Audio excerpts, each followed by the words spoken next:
Welcome to my Grand Rounds presentation. Today I'll be discussing a real clinical situation from our oncology unit involving a new nurse who experienced bullying behaviors from his assigned preceptor. What began as a routine precepting interaction quickly revealed deeper issues related to communication, psychological safety, and professional accountability. This scenario is important because it highlights how the art and science of nursing are achieved in everyday practice, and it also demonstrates how graduate level preparation can help us understand how our responses as experienced nurses can shape the learning environment, influence team culture, and ultimately affect patient care. As we go through this experience, I will reflect on how my MSN preparation informed my judgment and strengthened my ability to support both the individual nurse and the broader unit. My goal today is to encourage you to consider graduate study and to pursue your Master of Science in Nursing.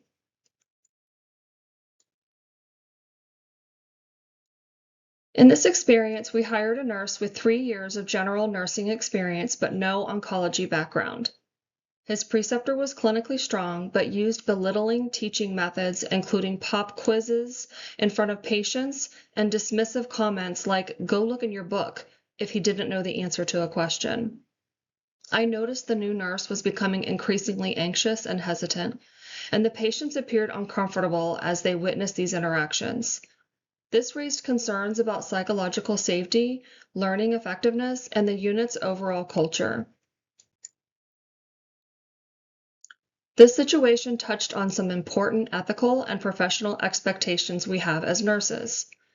The ANA Code of Ethics reminds us that every person deserves to be treated with respect and dignity, including our colleagues as much as our patients. We also have a responsibility to make sure the learning environment is safe and supportive, especially for new nurses who are still finding their footing. 4 points to consider on this slide. We have an obligation to ensure a safe learning environment by enforcing a zero-tolerance policy against bullying or intimidation. So recognizing signs of such behaviors early and knowing how to address them effectively supports a positive clinic culture, and it also enhances nurses' response skills and workplace challenges. Protecting patient trust and privacy and supporting the professional growth of new nurses should be the priority for preceptors and their leaders. This slide reiterates the details we just covered, but I want to take a deeper dive into the risk to psychological safety.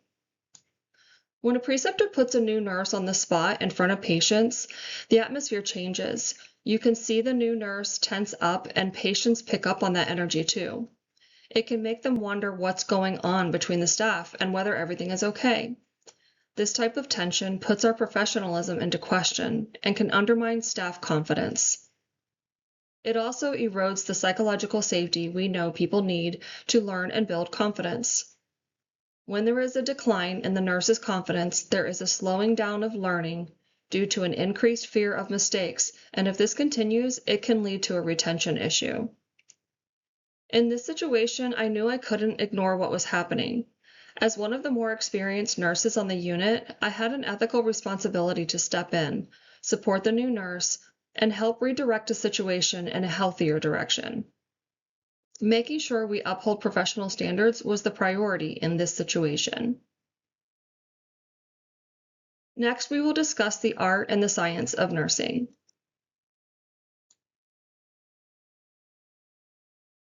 The art of nursing in this situation involved using emotional intelligence, situational awareness, and professional advocacy to guide my response. Before anyone said a word, I could see the shift in the room. The new nurse's posture changed, his voice dropped, and the patient's expression reflected discomfort. Those nonverbal cues signaled that the interaction was no longer supportive or educational. Recognizing and responding to these subtle changes is part of the art of nursing, which emphasizes respect, dignity, and the obligation to foster a supportive environment. Being attuned to the emotional climate is essential.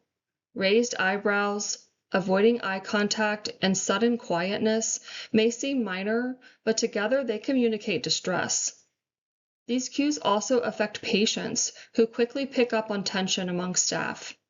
Protecting psychological safety is not only a teaching principle, but also a professional responsibility that supports well-being and effective learning. This is where advocacy becomes central.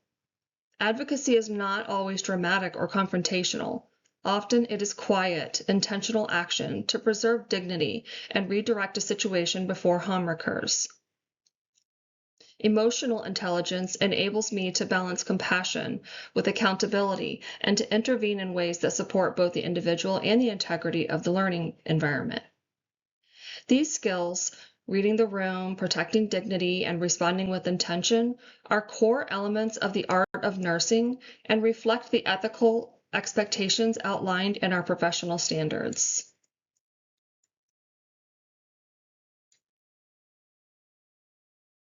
The science of nursing also shaped my decisions in this situation. Evidence-based precepting standards, adult learning theory, and safe practice expectations all point to the same thing. Public quizzing and shaming don't support learning, and they definitely don't support retention.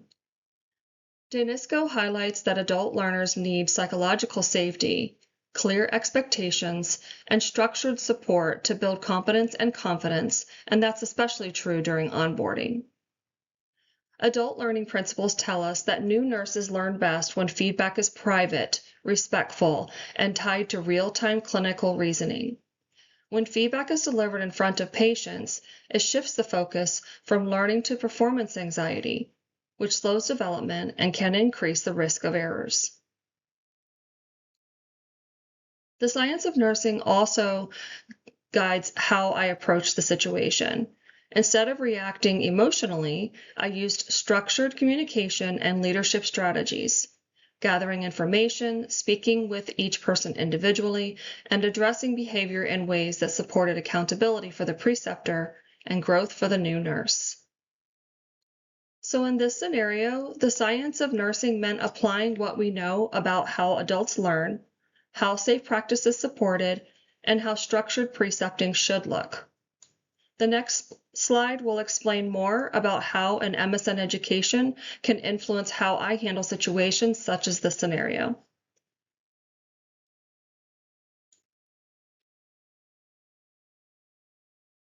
So looking back, my clinical judgment in this situation would have been significantly different if I had been MSN prepared at the time. Graduate education strengthened my ability to analyze situations through a system lens rather than responding only to the interpersonal conflict in front of me. With MSN level training, I would have recognized the preceptor's behavior not just as rudeness, but as a violation of psychological safety, which research identifies as essential for learning, retention, and safe practice, according to the Institute for Healthcare Improvement. I would have used structured frameworks such as Benner's novice to expert model and adult learning theory to evaluate whether the preceptor's teaching style aligned with evidence-based precepting standards. MSN preparation also strengthens my ability to use formal communication tools such as coaching models, conflict resolution strategies, and structured feedback techniques. Instead of addressing the issue informally, I would have developed a more comprehensive plan that included expectations for preceptor behavior, measurable goals for the new nurse, and follow-up checkpoints with leadership. Graduate education also deepened my understanding of systems thinking, which would have helped me identify the situation as a symptom of a larger cultural issue, which is inconsistent preceptor training and a lack of accountability for teaching behaviors. With MSN level judgment, I would have advocated for standardized preceptor education, clearer orientation pathways, and mechanisms for new nurses to report concerns safely. Finally, MSN preparation strengthens my ability to connect individual experience to organizational outcomes. I now understand how preceptor behavior directly affects retention, onboarding cost, patient safety, and the hospital's ability to meet magnet standards. This broader perspective would have shaped my decision-making, allowing me to intervene earlier, more confidently, and with a more strategic plan.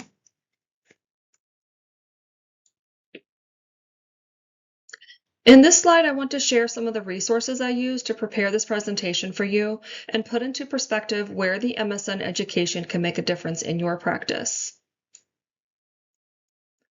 Research consistently shows that psychological safety is essential for learning, retention, and safe practice. The Institute for Healthcare Improvement identifies it as a core component of high-functioning teams. DANISCO highlights that effective precepting directly impacts patient outcomes and new nurse success. The AACN Essentials emphasizes systems thinking, leadership, and evidence-based decision-making, which are all competencies strengthened through graduate education. The ANA Code of Ethics reinforces our responsibility to create environments that support professional growth and dignity.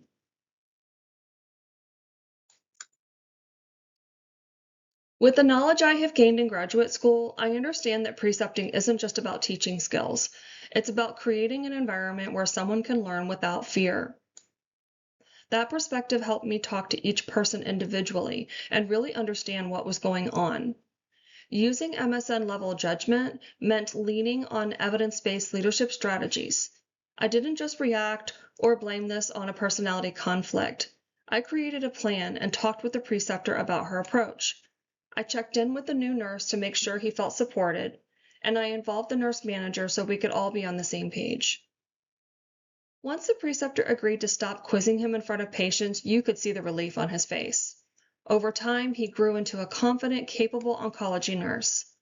The outcome really showed me how important it is to step in early, use the right communication tools, and consider the long-term impact on both the nurse and the unit. This is exactly where my MSN preparation shows up in practice. Being able to see the bigger picture, address issues with confidence, and support a healthier work environment.